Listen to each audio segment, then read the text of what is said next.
Oh, hello. It's Codebreaker 2001 again.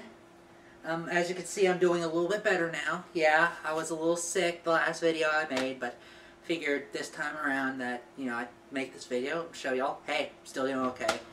I'm still coughing up a little bit phlegm, but other than that, I'm feeling great. I figured I'd do this video as sort of a, what is Codebreaker 2001 watching kind of thing, or what does he have in his collection? Well, before I begin, I must say that I started that most recently, earlier today, I went and saw a very interesting vampire movie called 30 Days of Night. It's an adaptation of a graphic novel, and it stars Josh Hartnett in it. And needless to say, the basic premise of it is that these group of vampires terrorize a North Alaskan town during a period of winter where the sun doesn't even shine for 30 days. But needless to say, after I got through with the film, I was driving back and I thought, well, what kind of vampire movies do I have in my collection? Well, I figured that seeing that it's an appropriate time of the month, seeing that we're pretty close to Halloween, I will go ahead and share some of the the DVDs and videos that I have in my collection for films that are vampire related. Note, what I share may or may not be classified as vampire related. Some of them may actually involve vampires or just vampirism in general. It really depends on what film it is. So it's completely up to you if you're interested in watching these films. But these are just some of the few that I have. Now, one of the first videos that I purchased, the very first DVD I purchased was Rush Hour, but the second DVD I purchased in my entire collection is John Carpenter's Vampires.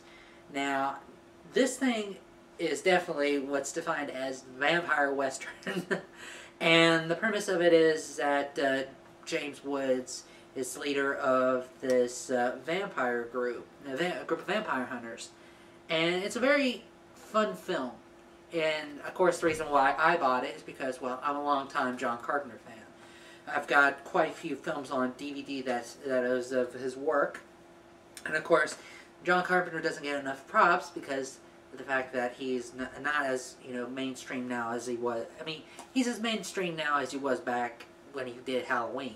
And, of course, if it wasn't for him, we wouldn't have, such memorable characters as Michael Myers and Snake Plissken. And of course, this one's definitely highly recommended if you want a good action horror film. And John Carpenter pulls, he pulls it off very well. The next film I've got is definitely a vampire actioner. Of course, this one's a no-brainer, and it's Underworld.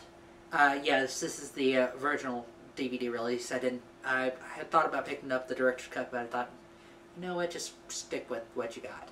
And of course, for those who aren't familiar with this film, Kate Beckinsale plays a vampire huntress who's in the middle of a conflict with a group of werewolves, pretty much. And it's definitely, this has pretty much made Kate Beckinsale more memorable to U.S. audiences.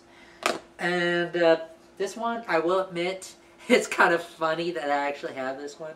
Because I actually remember seeing this in theaters when it came out.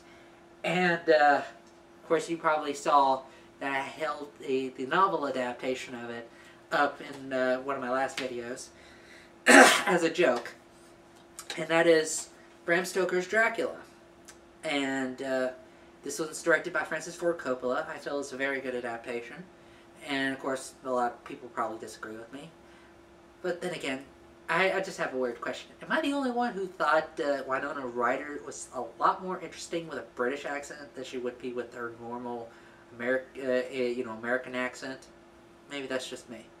But anyways, here's another trivia tidbit. Keanu Reeves and Monica Bellucci both played in The Matrix Reloaded. Now, you'll probably be surprised to find out that this is that Matrix Reloaded was the second film that they starred in. They've starred in Bram Stoker's Dracula together. Monica played one of the brides of Dracula, while Keanu Reeves played, of course, Jonathan Harker in this film. Just give me a second. I need to head over to another section. Just give me a second. Sorry for turning to another position. Of course, I'm in a rocking chair that squeaks. The reason why I'm doing over here is that I have to check something checking to see if one of my programs were running correctly.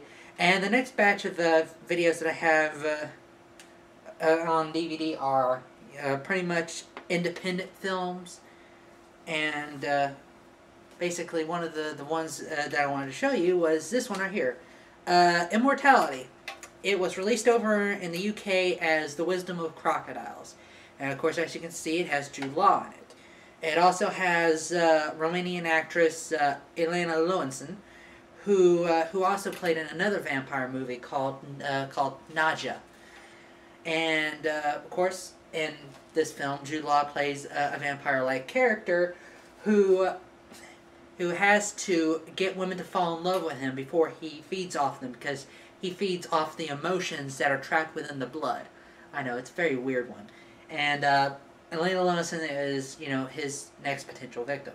Of course, in Naja, the one that I made mention of before, Elena Lowenson plays the title character, and she is the daughter of Dracula. And of course, that one is a very interesting one. It has, it's actually produced by David Lynch, who also appears briefly in the film as a morgue security guard. Now, the next one here, it's actually, from one of the main men of horror, who, if it wasn't for this guy, we would never even remotely have what is known as Night of the Living Dead. And that is George A. Romero's Martin. Now, some of y'all may not know this, but sometime in between Night of the Living Dead and its sequel, Dawn of the Dead, George A. Romero made this small vampire movie called Martin.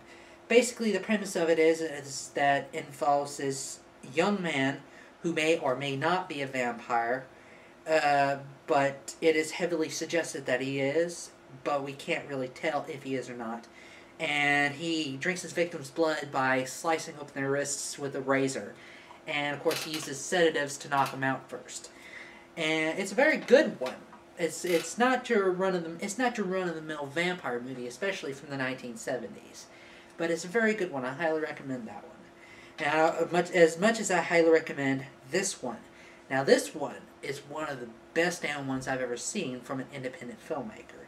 And this is Habit. Now, this is from director Larry Fessenden. And, of course, if you look under my my subscriptions, you would see that one of the places that's subscribed to is Glass Eye Pix. That's Larry Fessenden's production company. Now, the premise of the film is that we follow Sam, who is played by Mr. Fessenden, who is also the director and the writer of the film. And basically, Sam is a fully functional alcoholic who meets this very bizarre woman named Anna, who, again, may or may not be a vampire. Now, I can't really say if it's a vampire film or not, because Larry Fessenden actually designed it in a way where you are actually asking the question, is Anna a vampire, or is this just Sam's psychosis? Again, I highly recommend that one, too. And, needless to say, it's very good for what it is. Now, the next two films that I have that are vampire-related that I want to talk about are actually classified as commercial failures, but have sort of become cult classics, or at least one of them has become a cult classic. The other one is, still classified as cheesy. I was lucky enough to get this one from a movie gallery that's closing down nearby, and I mean they sold this for a very good price. Not because it's cheap, but the fact that they had it discounted. And I've recently purchased this one. It's called Near Dark.